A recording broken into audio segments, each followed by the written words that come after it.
When he proposed, everyone said I was lucky, not because of love, that was assumed, but because of what came with him. A name, a lineage, a family spoken of in low voices with respect carefully wrapped in admiration. European nobility still carries a strange kind of weight, even when people pretend it doesn't, especially when they pretend it doesn't. I remember the first dinner vividly, the way his parents observed me as if they were welcoming me and studying me at the same time. Their smiles were warm but measured, their compliments generous but never spontaneous. "You come from such a respectable family," his mother said, lifting her glass. "Your father built something remarkable." I thanked her politely. What I didn't say was that my father had also taught me something far more useful than wealth, how to recognize when admiration quietly turns into evaluation. At the time, though, I didn't recognize it. I wanted to believe the best version of the story. My father died when I was young. Not suddenly, just long enough for goodbyes and instructions. He left me well provided for, yes, but more importantly, he left me independent. I never needed saving. I never needed rescuing. I needed partnership. And when I met him, I thought that was exactly what I had found. He was charming in an understated way, polite without being submissive, confident without being loud. He spoke about art, history, culture, things that felt deeper than the surface-level conversations I had grown used to. And his family, they seemed refined, not flashy, not desperate, just established. At least, that was the image. The dinners became a routine, once a month, always the same restaurant, a discreet French bistro with soft lighting, polished cutlery, and a piano that played just loudly enough to make conversations feel intimate. At first, they spoke to me directly. They asked about my work, my foundation, my travels. They listened attentively, or at least convincingly enough. And then, slowly, almost gracefully, the language shifted. French replaced English like a curtain being drawn across the table. I remember the first time it happened clearly. I laughed at something my fiancé said, reached for my wine, and suddenly realized I hadn't understood the last 3 minutes of conversation. They hadn't lowered their voices. They hadn't apologized. They simply continued, fluid, animated, connected, as if I had quietly left the table without standing up. I smiled, of course, because women are taught that discomfort should be worn like jewelry, invisible, tasteful, never discussed. On the drive home that night, I mentioned it lightly. "They switched to French so easily," I said, careful not to sound accusatory. He smiled, that same reassuring smile. "It's just habit," he replied. "They don't even realize they're doing it." I nodded. Because love makes explanations feel reasonable, even when they aren't. As the months passed, the pattern repeated. English, politeness, then French. Each time the transition felt smoother, more natural, less accidental, and something else began to bother me. When they spoke French, they stopped looking at me, not rudely, not obviously, just deliberately. Their eyes moved between each other, their expressions sharpened, their smiles grew knowing. It wasn't family chatter, it was coordination. At the time, I didn't have the words for it. I only had a vague sensation, the kind you dismiss when you don't want to sound paranoid. After all, who suspects people who speak beautifully and drink expensive wine? There were other signs, small ones. His mother wore elegant jewelry, always the same pieces. His father dressed impeccably, but nothing ever new. They spoke about properties they no longer visited, businesses they referenced vaguely, opportunities that were always in transition. Nothing alarming, just unfinished. And then there was my fiancé. He never liked discussing finances, not with avoidance, with delegation. "You're so much better at that," he'd say warmly. "I trust you completely." At the time, it felt flattering. In retrospect, it was convenient. One evening, after a particularly long dinner, I caught my reflection in the restaurant's mirrored wall. I looked composed, elegant, perfectly in place. But something in my eyes looked absent, like someone playing a role without fully understanding the script. I remember thinking, maybe I'm too sensitive. That's what intelligent women often think first. Before they think, maybe I'm right. What I didn't know then was this. They weren't admiring me. They were counting time, counting access, counting on the fact that politeness often silences instinct. And while I believed I was entering a family, they believed they had found their solution. At first, I blamed myself. It's amazing how quickly women do that, especially women who are used to being competent. When something feels off, we assume the flaw must be internal. Oversensitivity, overthinking, a tendency to read too much into perfectly reasonable behavior. So I told myself I was imagining things. After all, his parents were polite. They never raised their voices. They never excluded me openly. They never said a single unkind word to my face. They were simply selective. Selective about what they shared, selective about what they explained, selective about when I truly belonged in the conversation. And because it all came wrapped in silk and etiquette, it took longer to recognize it for what it was. The restaurant became a stage. Same lighting, same table, same piano, even the same wine, ordered without consulting the menu, as if routine itself were a status symbol. They knew the staff by name, or at least pretended to. They tipped generously in public, complimented the service just loudly enough to be noticed, and spoke of the restaurant as if it were an extension of their own living room. I used to find it charming. Now I understand it was part of the performance.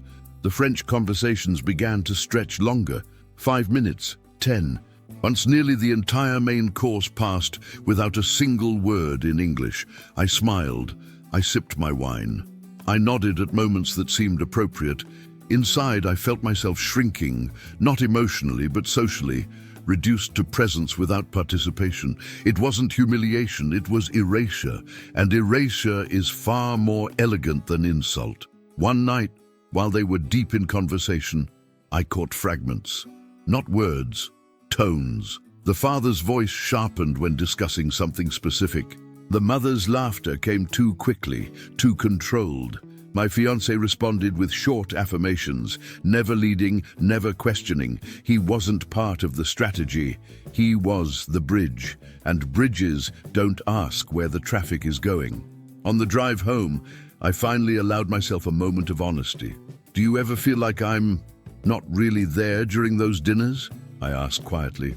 He sighed, not impatiently, but wearily, as if the question itself exhausted him. You're reading too much into it, he said. They're old-fashioned, that's all. Old-fashioned. The word landed oddly, because old-fashioned people don't discuss logistics with such urgency. They don't exchange looks that say not yet or almost there. And they certainly don't repeat the same conversations month after month, as if monitoring progress. Still, I let it go. Love doesn't like friction. What bothered me more than the language was the attention. They paid close attention to my life, my work, my foundation, my investments, though always framed as casual curiosity. You must find it challenging, managing all that responsibility, his mother once said, her voice sweet. I smiled. I've been doing it for years. She nodded, but her eyes lingered just a second too long. That was the pattern. They never asked if I had something. They asked how I managed it. I started noticing contradictions. They spoke of financial stability, yet avoided specifics. They referenced properties, but never current addresses. They praised my independence, while subtly steering conversations toward shared futures and joint decisions. Everything pointed forward, always forward, as if the present were merely an obstacle to be crossed. One evening I excused myself to go to the restroom. As I walked down the corridor, the French behind me shifted. Lower, faster, urgent. I paused briefly, pretending to adjust my bracelet. The tone changed. Not loving, not familial, transactional. And for the first time, a thought crossed my mind that refused to leave. What if this isn't about belonging at all? When I returned to the table, the conversation stopped, too abruptly. His mother reached for her wine. His father smiled. Late. My fiancé asked if I was all right. I said yes, but something in me had already begun to detach, not emotionally, strategically. That night, alone in bed, I stared at the ceiling longer than usual. I wasn't angry. I was unsettled.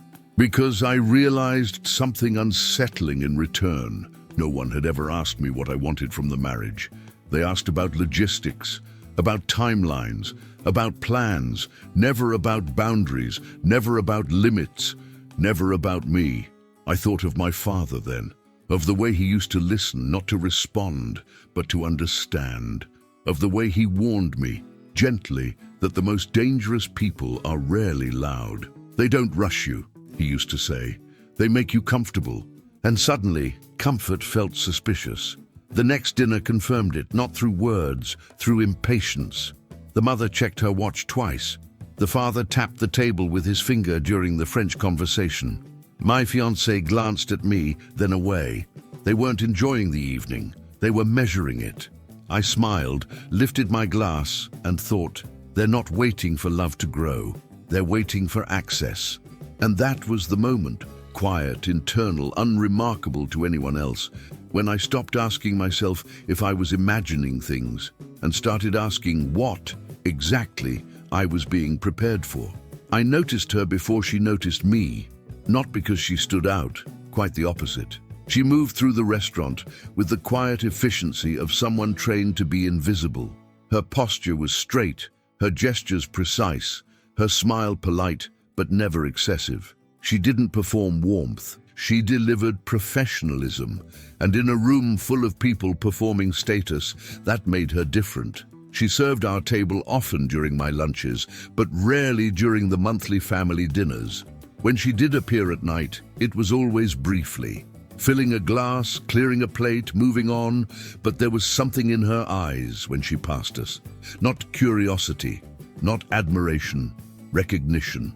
At first, I dismissed it. Then it happened again. It was during a dinner where the French lasted unusually long enough for the piano to finish one piece and begin another. The father leaned forward, speaking quickly. The mother interrupted him, sharply. My fiancée nodded, silent. I sat there, my wine untouched, listening to the rhythm instead of the words. And that's when I saw it. The waitress froze, just for a second. Her hand tightened around the wine bottle. Her shoulders stiffened. Her face lost color, not dramatically, but unmistakably. She recovered quickly, too quickly. Professionals always do. But that moment stayed with me, because people don't react physically to nothing. Later that evening, she returned to the table to clear the plates. As she placed my dessert in front of me, she leaned in slightly and murmured something so quietly I almost missed it. Are you all right? It wasn't customer service concern. It was personal. I looked up, surprised. I'm fine, I said automatically. She hesitated just a fraction of a second, then nodded and moved away. But her question followed me. On the drive home, I replayed the evening in my mind. The tension, the urgency, the way the French had shifted from fluid elegance to clipped precision, and her reaction. People who don't belong to power circles often see them more clearly than those inside, because they aren't distracted by entitlement. The next time I saw her was a week later. Lunch. She remembered my order without asking. Same as usual, she said. I smiled. Yes. As she placed the plate in front of me, I noticed something else. She wasn't smiling. Not the polite professional smile, the absence of it. Instead, she studied my face as if trying to decide something. Then she spoke. My mother is French, she said casually, as if commenting on the weather. I grew up hearing it at home. The sentence landed softly, but it shifted everything. That evening, I went to the dinner with my future in-laws already alert, not defensive, aware. I watched the language switch more carefully this time. The way English dissolved into French without acknowledgement. The way their voices lowered. The way my name surfaced occasionally, unmistakably. They didn't look at me when it did. That alone told me enough.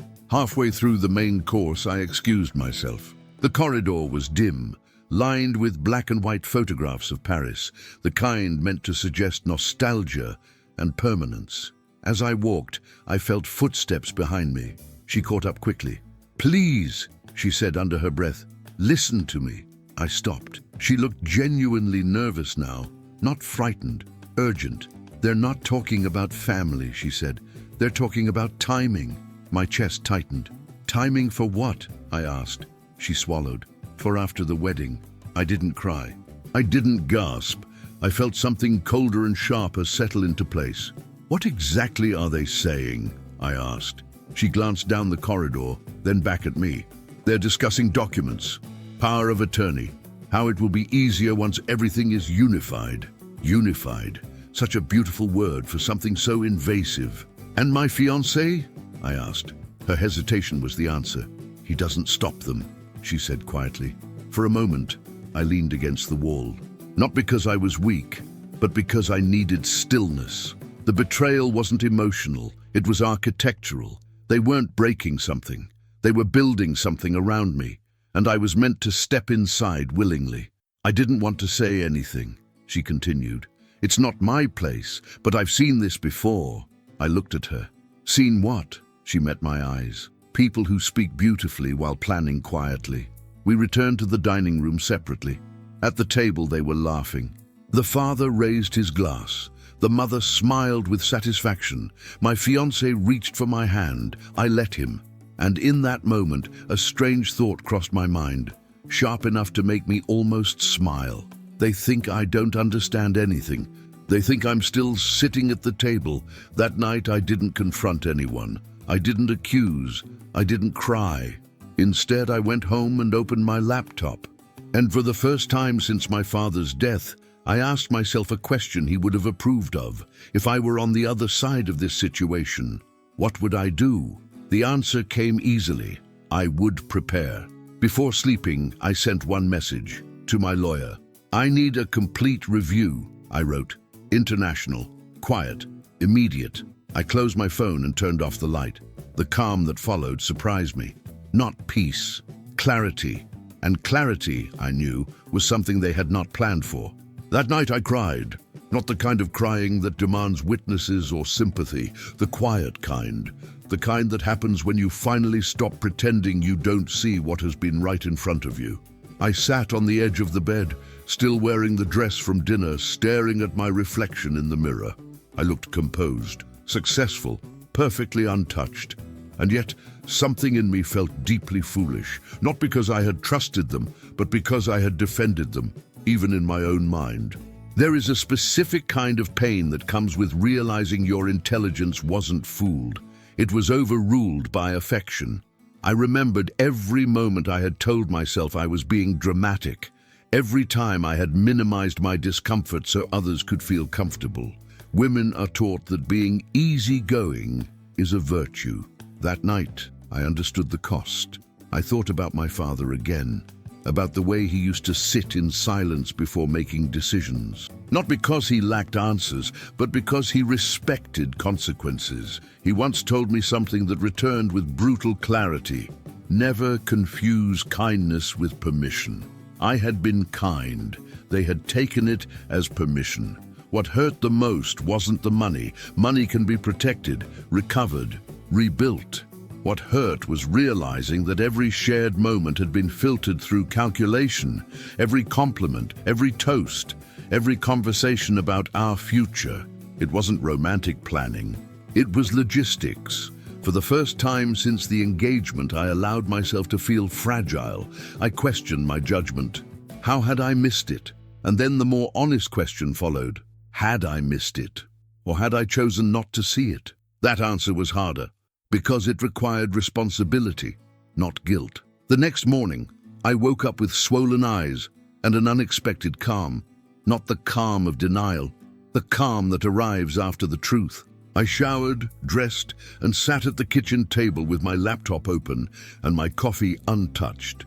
And then I did something important. I stopped thinking like a fiancé and started thinking like a woman who needed to protect herself. I called my lawyer, not the one who attended family events, not the one who sent holiday cards, the other one, the one my father trusted. He answered on the second ring. I need a full review, I said. Prenuptial, assets, international exposure, everything. And there was a pause. Is there a problem? He asked. I considered the question. Yes, I said, but I plan to stay ahead of it. That was all he needed. By the afternoon, my discomfort had transformed, not into anger, into focus. And focus has a way of sharpening humor, especially when irony reveals itself so clearly. I thought of them at the restaurant, speaking French as if language itself were a shield. They really believe I'm just sitting there, I thought, smiling politely, waiting. The idea almost made me laugh. Almost. That evening, my fiancé noticed something different. "You're quiet," he said gently. I smiled, carefully. "Just tired." He nodded, relieved. People who rely on your silence are always comforted by it. Over the next few days, I paid attention. Not obsessively, precisely. I noticed how often the word after appeared in conversations. After the wedding, after the paperwork, after things are official. Everything meaningful was always postponed, as if the present were merely a waiting room. One evening I tested something. "I've been thinking about slowing things down," I said casually over dinner. He froze, just a fraction of a second. "Oh?" he replied. "Why?" "I want to feel grounded before we move forward." He smiled, but his smile arrived late. "That makes sense," he said. It didn't, but he needed it to. Later that night, I allowed myself a small, private moment of humor. I imagined explaining all this to someone else. Yes, they spoke in French, so I wouldn't understand. Yes, they planned my financial future without my input. Yes, they called it love. It would be funny if it weren't so calculated. I went back to the restaurant alone a few days later. Lunch hour. The waitress saw me immediately. She didn't approach at first. She waited. When she did, she asked quietly, "Are you okay?" I nodded. More than before. She studied my face. "They're getting impatient," she said. "They talk faster now." I smiled. That usually means they're afraid. That night I wrote a list. Not emotional, strategic. Things I would not do. I would not confront them. I would not accuse. I would not reveal what I knew. Things I would do. Protect my assets. Observe carefully. Let them reveal themselves. It wasn't revenge. It was self-respect with boundaries. As I turned off the light, one thought stayed with me. They believed they were guiding me toward a future.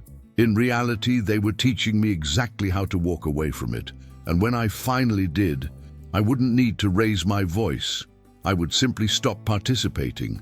The moment I stopped reacting, everything changed. Not for me, for them. People who manipulate depend on feedback. They need reassurance that the illusion is working. Smiles, agreement, predictable behavior. When I withdrew that, without explanation, they felt it immediately. They just didn't understand it yet. The dinners continued. Same restaurant, same table, same choreography. But this time, I watched them with a new kind of attention. The father spoke with more urgency now. His French lost its poetic rhythm and gained sharp edges. The mother interrupted more often, correcting him, redirecting conversations. And my fiancé, he became quieter, which told me everything. I started noticing how often they checked their watches, how frequently the word soon appeared, how the conversations drifted again and again toward paperwork. "After the wedding, things will be simpler," his mother said one night, smiling sweetly. I nodded. "Yes," I replied. "Simplicity is underrated." Her smile faltered, just slightly. At home, my fiancé tried a different approach. "I spoke to my parents today," he said casually. "They think it might be practical to review some documents ahead of time." I looked up from my book. "What kind of documents?" "Oh, nothing serious," he said quickly, "just planning. You know how they are." I did. "Of course," I replied. "Planning is important." And then I added gently, "I've actually already started reviewing everything. With my lawyer." Silence. Not dramatic, but dense. He tried to hide his reaction. But fear doesn't disappear. It relocates. "You didn't tell me," he said. "I didn't think it required permission," I answered calmly. That was the first time I saw it clearly in his eyes. Not anger, concern. The next week, something interesting happened. A call, an unfamiliar number, a French accent, polished and confident. He introduced himself as a long-time legal advisor to the family. He spoke warmly, too warmly. "Only to facilitate matters," he said, "to make everything smooth for you." Smooth, such an innocent word. I smiled to myself. "I appreciate the offer," I replied, "but my legal representation is already in place." A pause, barely noticeable. But cooperation is always beneficial, he insisted. For whom? I asked pleasantly. Another pause. We ended the call soon after. That evening I couldn't help a quiet laugh. They had moved faster, which meant they felt the ground shifting. Predators don't rush unless something escapes their control. At the restaurant a few nights later, the French conversation was different. Less fluid, more clipped. The mother spoke quickly, the father frowned. My name appeared more often now, not lovingly, strategically. I noticed how the waitress lingered nearby, listening, watching, recording details with her eyes. She passed by and murmured softly, "They're accelerating." I nodded. That usually leads to mistakes, and mistakes they made. The father pulled out a folder during dessert, elegant, leather-bound. "We were thinking," he said in English now, "that perhaps you'd like to look over a few preliminary things." Preliminary? The word almost made me smile. I opened the folder carefully. I recognized the structure immediately. Power, access, transfer, not yet dangerous, but heading there. I closed the folder gently. "I'll review this with my lawyer," I said. The mother laughed lightly. "Oh, of course. We just thought..." "That's wise," I added, cutting her off politely. "Especially before marriage." The father's jaw tightened. My fiancée avoided my eyes. That night I realized something important. They had assumed I would be emotional, grateful, romantic, distracted. Instead, they were facing something far more inconvenient. A woman who understood exactly what was happening and refused to play her assigned role. Later, alone in bed, I allowed myself one small indulgence. A thought, sharp and ironic. They used French to exclude me. I used silence to unbalance them. Fair trade. The next day, my lawyer called.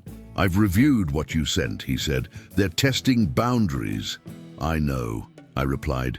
And they don't realize," he continued, "that they've already crossed into dangerous territory." I closed my eyes. Good. From that point on, I stopped wondering if they would reveal themselves. I knew they would. Because when people believe they are close to winning, they stop being careful. And I had every intention of letting them believe exactly that. The invitation arrived 2 days later, not casual, not spontaneous, carefully timed. "Dinner this Thursday," my fiancé said, trying to sound relaxed. "My parents want to celebrate. Nothing formal." Celebrate what, exactly? He didn't say. He didn't need to. People only celebrate when they believe the outcome is inevitable. I accepted without hesitation. Fear makes people cautious. Confidence makes them careless. And they were confident. I arrived at the restaurant dressed differently that night. Still elegant, still appropriate, but quieter. No statement jewelry, no visual reminders of wealth. The mother noticed immediately. Her eyes scanned me, not critically but curiously, as if recalculating. The father smiled a little too wide. "My dear," he said, kissing my cheek, "you look serene." I smiled back. "I feel very clear," I replied. He didn't know what to do with that. The dinner began politely, too politely. Every question felt rehearsed, every compliment perfectly placed. Then the wine arrived, and with it, impatience. The French started earlier than usual, faster, sharper. They didn't bother pretending it was accidental anymore. They spoke as if I were furniture, beautiful, expensive, silent. The waitress passed by our table more than once, lingering, listening. At one point, she caught my eye and gave a subtle nod. This is it. Halfway through the main course, my fiancé cleared his throat. "There's something we thought might be good to discuss tonight," he said. The father reached into his jacket and placed a folder on the table. Leather-bound. Impressive. The mother leaned forward. I didn't touch it. "Go on," I said calmly. "We were thinking," the father began, "that since the wedding is approaching, it would be practical to address certain matters." "Practical," I repeated. "Yes," he said, encouraged. "Formalities, structures." The mother smiled. "To make your life easier." I nodded slowly. "I appreciate that." They relaxed, visibly. That was their mistake. "I've already spoken with my legal team," I continued, "and we've decided on something." The room shifted. My fiancé stiffened. "Oh?" he said. Yes, I replied. Any documents involving my name, assets, or authority will be signed only after the wedding. Silence. And then, of course, the mother said quickly. Naturally. And, I added gently, under full separation of assets. The father's smile froze. The French returned instantly, urgent, defensive. They spoke over one another now, no elegance, just panic wrapped in vocabulary. I sat back and listened, not to the words but to the rhythm. They were no longer coordinating, they were reacting. The father finally turned to me. Perhaps, he said carefully, there are ways to adjust certain clauses. I smiled. I'm sure there are. He waited. I didn't elaborate. The folder remained untouched between us like an accusation. My fiancé stared at it, then at me, then away. You didn't mention this, he said quietly. I didn't think it required discussion, I replied. That was the moment. The exact moment his certainty collapsed. Dessert arrived. No one touched it. The mother sipped her coffee with shaking hands. The father checked his watch, twice. They had lost control of the evening, and they knew it. I stood up before anyone else could speak. Thank you for dinner, I said warmly. I have an early meeting tomorrow with my lawyer, but they didn't need to know that. As I walked away, the waitress passed me in the corridor. They're afraid now, she whispered. I smiled. They should be. On the way home, my fiancé tried to recover ground. You blindsided them tonight, he said. I looked out the window. No, I replied. I simply stopped being blind. He didn't answer. That night I sent a single message to my lawyer. We can proceed. Then I slept deeply. Not because the situation was resolved, but because it was no longer uncertain. They had shown their hand, and there was no way to hide it again. Nothing dramatic happened the next day, and that was precisely what unsettled them. No angry messages, no emotional confrontations, no public discomfort they could manage or manipulate. I behaved exactly as I always had. Calm, polite, predictable on the surface. But something essential had changed. I no longer explained myself. My fiancé noticed it first. You're distant, he said one evening, trying to sound concerned rather than threatened. I looked at him across the table. I'm focused, I replied. There's a difference. He nodded, but the tension stayed. People who rely on your availability panic when you become unavailable without explanation. His parents tried next, not directly. Indirect concern disguised as affection. His mother called. Darling, you've been so quiet lately. We're worried. I smiled as I listened. That's kind of you, I said. There's no need. She paused. Perhaps we could have lunch together. Just us. Perhaps, I replied, when my schedule allows. It never did. What they didn't know was that things were already moving. Silently, efficiently. My lawyer worked faster than they ever expected. Not because he rushed, but because everything they had attempted was clumsy beneath the polish. Their structures were fragile, their documentation incomplete, their assumptions reckless. Appearances don't hold up well under scrutiny. The family lawyer tried calling again, then emailed, then stopped. Apparently, confidence fades quickly when questions become specific. My fiancé grew restless. He stopped talking about the wedding, stopped talking about the future. Instead, he hovered, unsure which version of me he was dealing with now. One night, he finally asked, "How long have you known?" I considered lying, then decided it wasn't necessary. "Long enough," I said. He closed his eyes. "I never thought it would come to this." "That's because you never thought," I replied gently. He looked at me, really looked at me, and for the first time, I saw it clearly. He wasn't a mastermind. He was an accomplice by silence, which in the end is still a choice. The collapse didn't come as a confrontation. It came as administration. Accounts temporarily frozen, old irregularities reopened, contracts questioned. Nothing illegal on my part. Nothing theatrical. Just consequences finally catching up. I received the message 3 days later, from him. "It's over, isn't it?" I read it twice, then replied with one sentence, "Yes." No explanation, no argument. He didn't respond. The official cancellation of the wedding followed quietly. No announcements, no dramatic statements, just logistics. It turns out that when relationships are built on strategy instead of truth, they dissolve the same way, efficiently.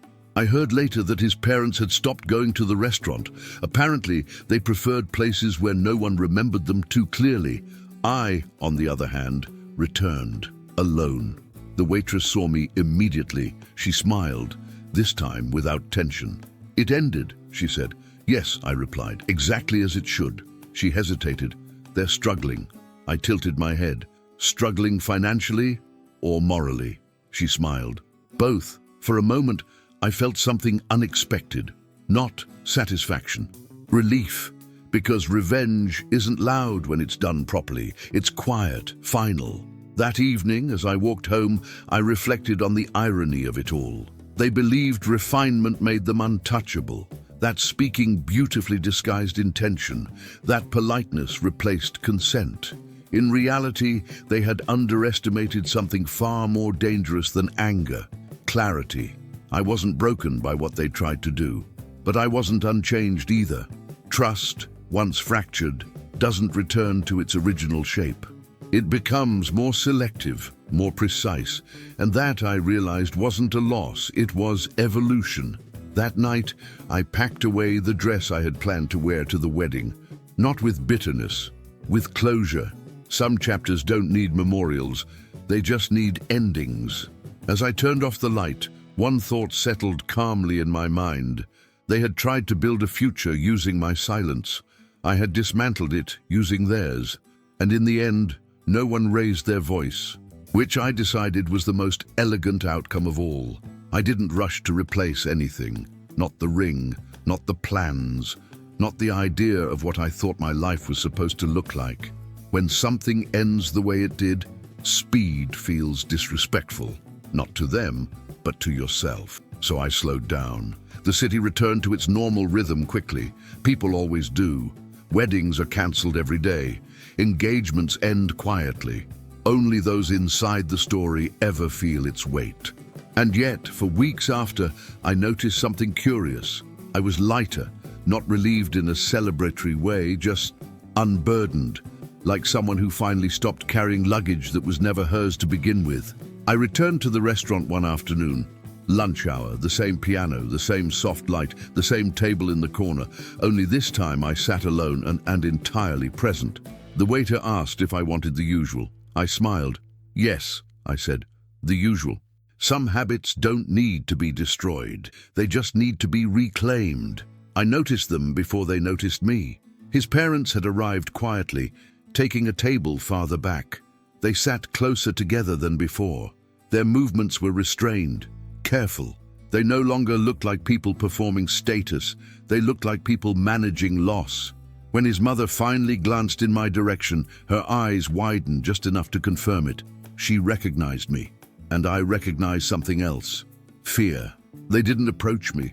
That in itself felt like a victory, but not the kind I had imagined months earlier. This wasn't about humiliating them. It was about closure, and closure sometimes asks for a single sentence. As I stood to leave, I passed their table slowly. I stopped, not dramatically, just long enough. They looked up. The father stiffened. The mother held her breath. And then I said it, softly, clearly, in perfect French. "Bonne chance avec vos documents." Good luck with your documents. There was no anger in my voice, no sarcasm, just precision. Their faces told me everything. They understood. Not just the words, the implication. They had lost the game the moment I stopped pretending not to understand it. I walked out without waiting for a response. The piano kept playing, life continued, and something inside me finally closed, gently, permanently. I never spoke to my former fiancée again, not because I couldn't, because there was nothing left to translate. Silence, when chosen, is incredibly articulate. People ask questions, of course. Why did it end? What happened? Wasn't everything perfect? I smiled politely. Perfect things don't need that much planning, I said once. That was enough. Months passed. I traveled. Not extravagantly, intentionally. I took meetings where no one knew my last name, where no one was impressed by inheritance, where my presence mattered more than my access. I dated slowly, carefully, with curiosity instead of expectation. And somewhere along the way, I realized something important. They had tried to reduce me to numbers, to assets, to timing. What they never understood was this. I had already inherited the most dangerous thing of all, clarity. I don't tell this story with bitterness. I tell it with amusement, because there is something quietly funny about people who believe language can hide intention forever. It can't. It only delays exposure. If there's a lesson here, it isn't about money, or marriage, or even betrayal. It's this. When people insist on speaking around you instead of with you, listen carefully. They're telling you exactly who they are. I didn't lose a family. I avoided becoming part of a strategy. And that, I've learned, is a very fortunate ending. If this story touched your heart, please subscribe to Stories We Tell, leave a like, and share it with someone who needs to hear it. Your support helps us keep creating stories about love, betrayal, and elegant revenge, because stories that touch the heart deserve to be told and remembered. Thank you for being here.